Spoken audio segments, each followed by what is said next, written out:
Today's lesson is churros, from shepherd's snack to delicious dessert.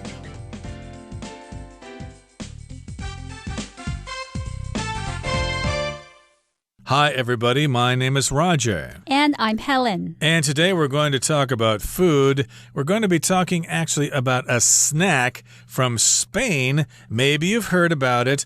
It's called the churro. And as Helen was telling me before the program, I guess they're quite popular now. There are shops in Taiwan that sell only churros. This is news to me because I don't really keep up on current trends. But I guess because they're so popular, we're going to talk about them today.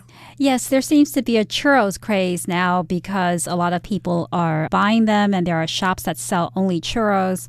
And I also have seen a lot of advertisements and articles about them. They are indeed delicious. They are very easy to get addicted to. They're sweet and they're fragrant, and it's a type of food that many people enjoy. Indeed, but of course, they are a pastry item, so it should only be considered as a snack, and you should not have it as part of a well-balanced diet. But what the heck, every once in a while, you need to treat yourself to something. You need to be good to yourself every now and then, and you can chow down on a churro. So let's find out about these Iberian snacks. Let's talk about them in today's lesson. So let's begin our discussion by listening to the first part.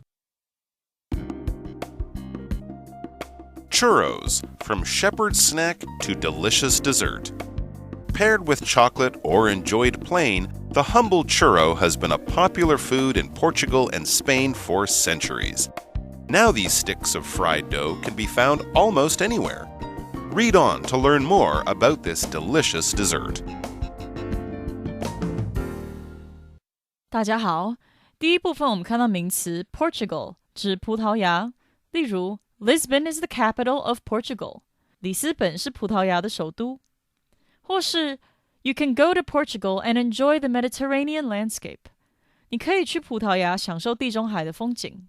另外补充一个相关单字 Portuguese, P-O-R-T-U-G-U-E-S-E, Portuguese. 这个单字有两个意思。第一个是将 Portuguese 作为形容词使用，指葡萄牙的，像是 Portuguese food has a lot of different flavors and ingredients. 葡萄牙料理有很多不同口味和食材。或是 There is a famous Portuguese restaurant downtown. 市中心有一家有名的葡萄牙餐厅。第二种是将 Portuguese 作为名词使用，表示葡萄牙人或是葡萄牙语。我们可以说The Portuguese enjoy watching football in their free time. 葡萄牙人空闲时喜欢看足球比赛。或是 Portuguese sounds rather similar to Spanish. 葡萄牙文和西班牙文听起来蛮像的。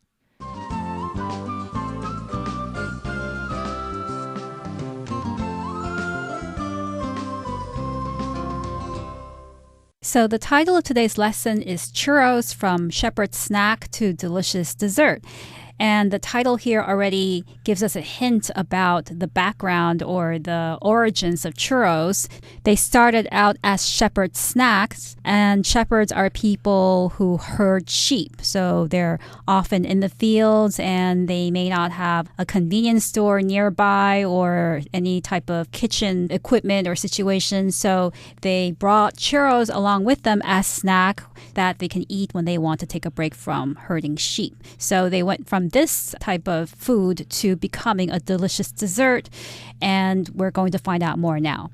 Now, paired with chocolate or enjoyed plain, the humble churro has been a popular food in Portugal and Spain for centuries. Okay, so here we've got the word pair being used as a verb. A pair of something means you have two of the same thing or two things that match each other or go well with each other. So, of course, sometimes when you drink tea, you might pair it with a pastry. You might pair it with a mooncake or something like that. So in this particular case, you could enjoy a churro with chocolate, or you could also enjoy it plain without the chocolate. So yes, you could pair it with chocolate. You could match it with chocolate, or you could just eat it plain. Whether you eat it either way, the humble churro has been a popular food in Portugal and Spain for centuries. So humble here just means it's very simple. It's not complicated. It doesn't take much to make it. So yes, the humble churro has been around for hundreds of years in Portugal and Spain. And Portugal and Spain, of course, are on the Iberian Peninsula. Sometimes those two countries are referred to collectively as Iberia. Yep, and even though they started out in Portugal and Spain on the Iberian Peninsula, now these sticks of fried dough can be found almost anywhere. Read on to learn more about this delicious dessert. So we know that churros are sticks of fried dough, and that kind of reminds us of a particular type of food that we have in Taiwan called youtiao, and we'll look at that later on. But indeed, churros are sticks of fried dough. So dough is a mixture of flour and water and perhaps some other ingredients, and they are made into the shape of sticks, and these sticks are fried in oil so that they have a particular consistency and particular taste. That's really good. So now we're going to find out more about churros. So let's listen first and find out more about churros. Some people insist that the churro is a descendant of youtiao, a traditional Chinese breakfast dish made from deep-fried dough. According to this theory, Portuguese merchants learned how to prepare youtiao in China and brought the cooking technique back to the Iberian Peninsula. There, the snack underwent an evolution at the hands of the locals, who began piping the dough out of something like a pastry bag into hot oil and coating the finished product in sugar. 第二部分我们看到名词 descendant 表示延伸物、后代产物或是子孙、后裔。举例来说 Most people in this neighborhood are descendants of Polish immigrants. 这一带大部分的人都是波兰移民的后代。或是 He is the descendant of Taiwanese indigenous people. 他是台湾原住民的后代。另外补充一个相关单字 ancestor。ancestor ancestor 指祖先，像是 Wendy's ancestors are from Greece, but she was born in Canada. Wendy 的祖先来自希腊，但她在加拿大出生。或者 One of my ancestors was a general in the U.S. Civil War. 我其中一个祖先是美国南北内战的将军。再来我们看到单字 evolution， 这个字是名词，指发展、演变或是生物演化、进化。像是 The evolution of the home computer over the past 2 decades has been quite incredible. 家用电脑在过去20年间的发展颇为惊人。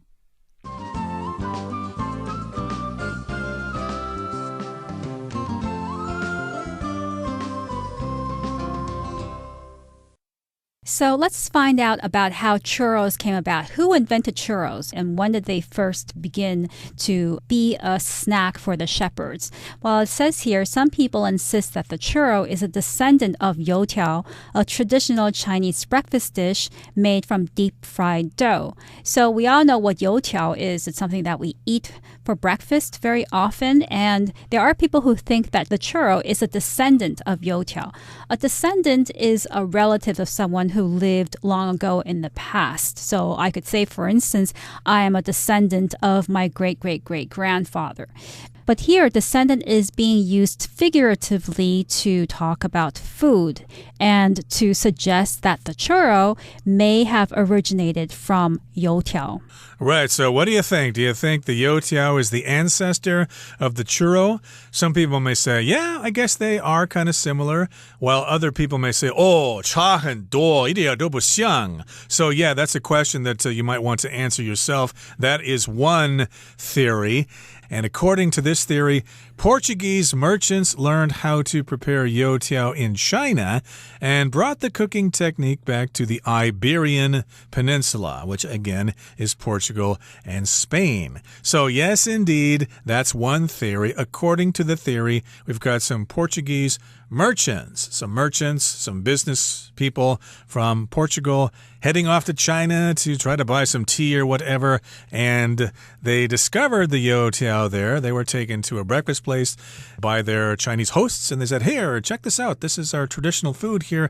And the Portuguese, they just loved it. It was so great. So they thought, hey, I bet the people back in Portugal and Spain will love this. So they took the recipe back to Spain and Portugal, which again is where the Iberian Peninsula is. Yes, and back home there, the snack underwent an evolution at the hands of the locals who began piping the dough out of something like a pastry bag into hot oil and coating the finished product in sugar. So back in Portugal, the snack, the youtiao, the recipe that was brought back to Portugal, underwent an evolution. So underwent or to undergo means to experience or to go through something, to go through a change. For instance, I could say, as an example, he underwent surgery to remove his birthmark. So he experienced or he went through surgery to have his birthmark removed. Here, the snack, churro, underwent an evolution. An evolution means here a big change. Specifically, it's a scientific theory that says that things change over a long period of time to adapt to the environment. But it can also just mean a very big change. And the youtiao, according to this theory, arrived in Portugal and underwent a big change at the hands of the locals. At the hands of the locals just means the locals were responsible for this change because they began piping the dough out of something like a pastry bag into hot oil and coating the finished product in sugar. So while youtiao is made by shaping the dough into sticks and then just throwing the dough directly into the oil, in Portugal what they began doing is putting the dough into something like a pastry bag. So you put the dough inside a bag and you pipe the dough out, which means you squeeze the pastry bag so that the dough comes out through a tube into the oil. Right. It comes out of the pastry bag just like toothpaste comes out of a tube of toothpaste. And so here we're using the word piping. I guess that's a special term for bakers to use. So the dough was piped through a pastry bag into the hot oil, and the locals were piping the dough, and then they were coating the finished product in sugar. So after the pastry was cooked in the oil, it was removed, and then the oil was drained off of it, and then they coated the finished product in sugar. So they slapped some sugar on it, or they probably had some sugar on a sheet or something, and then they placed the churro onto that and then rolled it around, and then it was coated with sugar. So that's one theory, at least, how it was made in Portugal. They brought the recipe back from China, and then they sort of put their own touches on it there in Portugal and Spain. Okay, that brings us to the end of the second part of our lesson for today. Let's move on now and talk about another theory as to the origin of the churro. A more likely theory, however, is that the churro was invented by Spanish shepherds, who created it as a substitute for fresh bread. While in the mountains with their sheep, the shepherds didn't have access to an oven, so they fried their dough instead of baking it. This theory also offers a neat explanation for the name of the snack. The churro is named after the churra, an ancient Iberian breed of sheep, because it resembles the animal's horns. 最后我们看到名词 substitute 指替代品或是代替物。常见的句型为 substitute 后面接 for 加名词。举例来说 Honey can be used as a substitute for sugar to sweeten your tea. 蜂蜜可以代替糖来为你的茶增加甜味。也可以说 Peter will be my substitute at work while I am on vacation.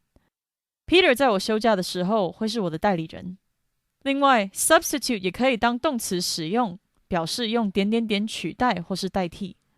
例如 In vegan diets, soy milk substitutes for cow's milk. 在全素饮食习惯中，豆奶代替了牛奶。或是 The restaurant substituted real meat with plant-based products. 那家餐厅以植物性的产品来取代真正的肉品。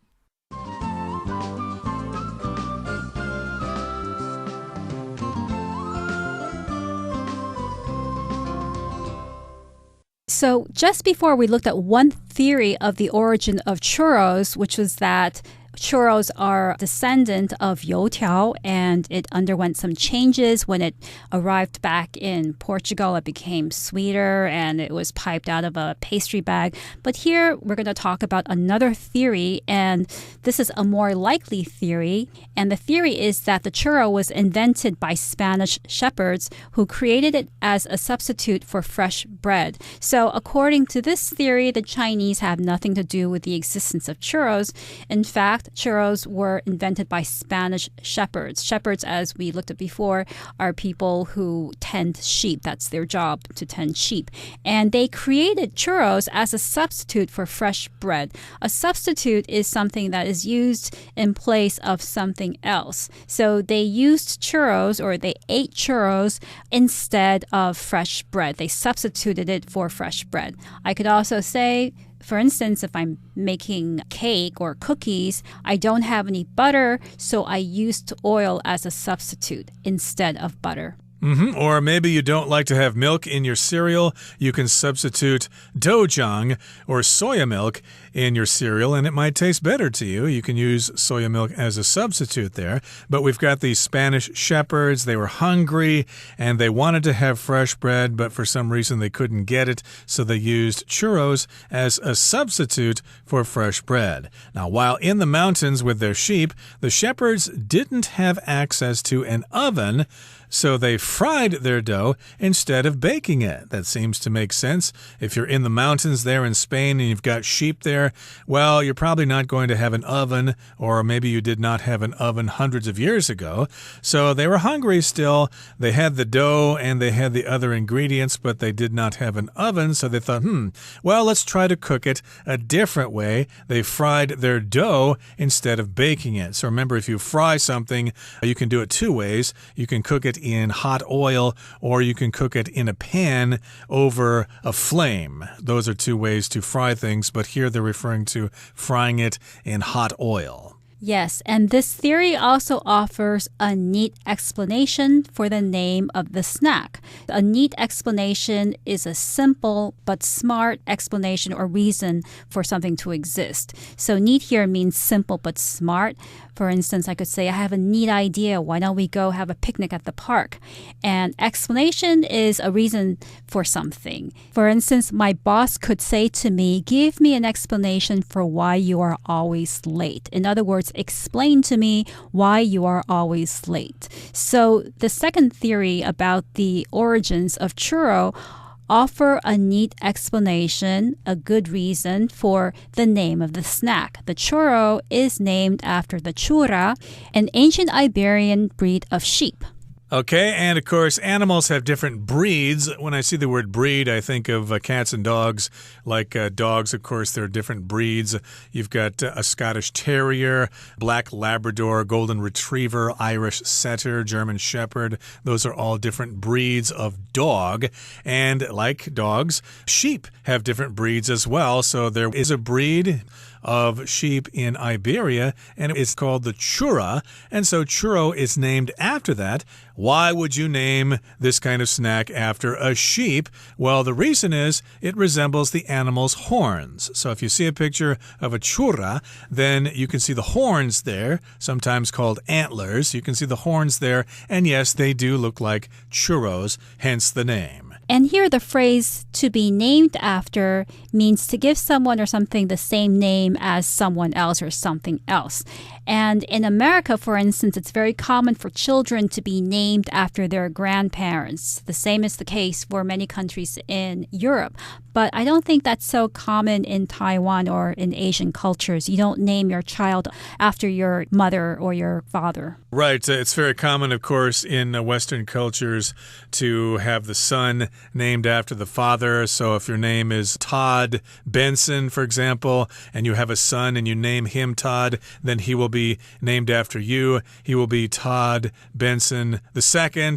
and the third, etc., going down the line. So again here in Iberia, you've got this animal called the churra, and they looked at it and they thought, hey, those horns look like that snack you guys just fried in that oil there. Hey, we'll call that new snack churro because the word sounds like churra. Hence, we've got the name churro, and now we love it and eat it every time we're really, really hungry. But as Helen said before, it's the current trend, right? It's a big craze right now, but maybe it's starting to fade away. Oh, yeah, it's definitely still a trend. I'm still seeing a lot of churro shops around and a lot of ads for churros. And if it's really delicious and people love eating it, maybe it won't go away. Maybe it's here to stay. Okay, and in our next program, of course, we'll talk some more about churros because indeed they are still quite popular. So that brings us to the end of our explanation for today. Here comes our Chinese teacher.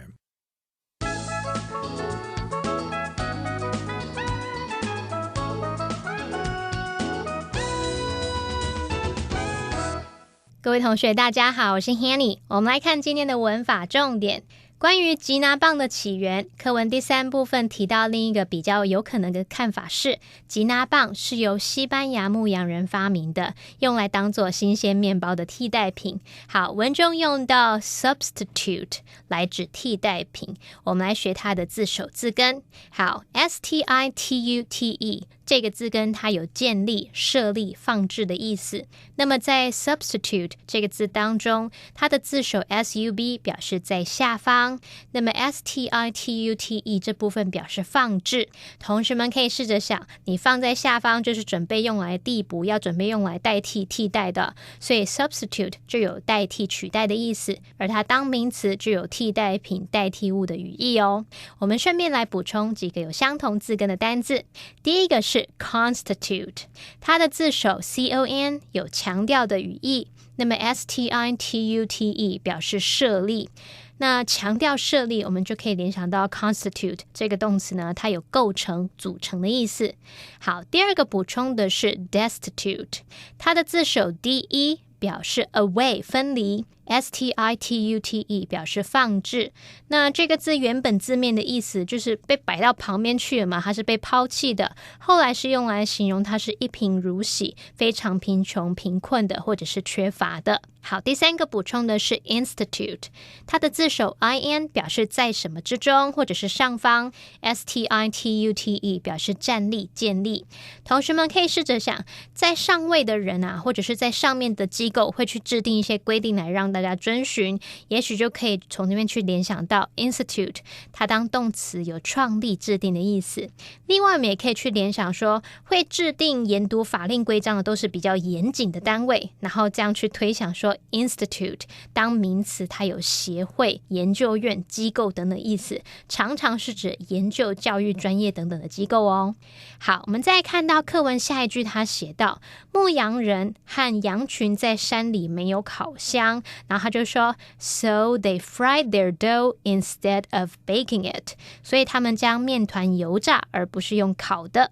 好，句子里面用到 instead of 是表达代替什么而不是什么，那它是一个片语介系词，所以后面要接名词或动名词。好，那这个接的名词或动名词就是要被取代的人事物咯。例如I had tea instead of coffee， 我是喝茶而不是喝咖啡。好，那另外要注意的是Instead 少掉了 of， instead 则是表达作为代替，反而怎么样，却怎么样，常常是用来表达说某件事情没有做而是做了另一件事，或者是没有选择某事物反而选择另一个事物。这个 instead 它是当副词，可以摆在句首或句尾，那如果摆在句首的话，记得用逗号跟句子隔开。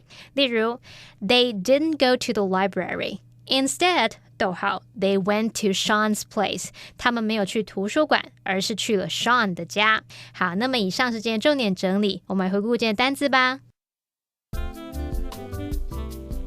Merchant. The merchants traveled from city to city, buying and selling goods. Undergo.